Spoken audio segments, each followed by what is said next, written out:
hạt vậy ban chia menu mùi chùm nuôn trong một page mà men khôn nâng ở ruột nâng miên chùm người tràn chẳng nơiក្នុងvideoនេះខ្ញុំនឹងប្រាប់អ្នកទាំងអស់គ្នា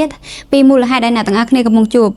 ទី1អ្នកទាំងអស់គ្នាត្រូវតែប្រកាសថាសីតុណ្ហភាពនៅកន្លែងរបស់អ្នកទាំងអស់គ្នាត្រូវតែមានសីតុណ្ហភាពសមល្មមជាមួយនឹងប្រភេទឆ្មារបស់អ្នកទាំងអស់គ្នាមិនក្តៅពេកនិងមិនត្រជាក់ពេកដូចនៅក្នុងទីធ្លារបស់យើងគឺមានទាំងហាលជាមួយនឹងផ្សិនត្រជាក់ដើម្បីឲ្យមានសីតុណ្ហភាពសមល្មមជាមួយនឹងប្រភេទឆ្មារបស់យើងហើយមួយវិញទៀតអ្នកទាំងអស់គ្នាត្រូវតែប្រកាសថាទីធ្លានឹងទីតាំងដែលឆ្មារបស់អ្នកទាំងអស់គ្នារស់នៅហ្នឹងគឺមានទីធ្លាធំទូលាយសម្រាប់ឲ្យប្រភេទឆ្មារបស់អ្នកទាំងអស់គ្នាហ្នឹងរត់លេងដើម្បីឲ្យកាត់ stress ព្រោះអីអ្នកទាំងអស់គ្នាមិនអាចតែដាក់ប្រភេទឆ្មារបស់អ្នកទាំងអស់គ្នានៅក្នុងទូបានទេដោយសារតែឆ្មាពេលខ្លះក៏អាច stress ឬក៏អាចហប់បានដែរអញ្ចឹងអ្នកទាំងអស់គ្នាគួរតែបលែងឲ្យឆ្មារបស់អ្នកទាំងអស់គ្នារត់លេងដើម្បីឲ្យកាត់ stress បានអញ្ចឹងនៅក្នុងការ recommend របស់ពួកខ្ញុំ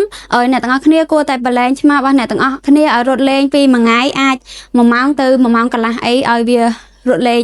បាន stress កាត់ stress ផងដែរអញ្ចឹងបើសិនជាអ្នកទាំងអស់គ្នា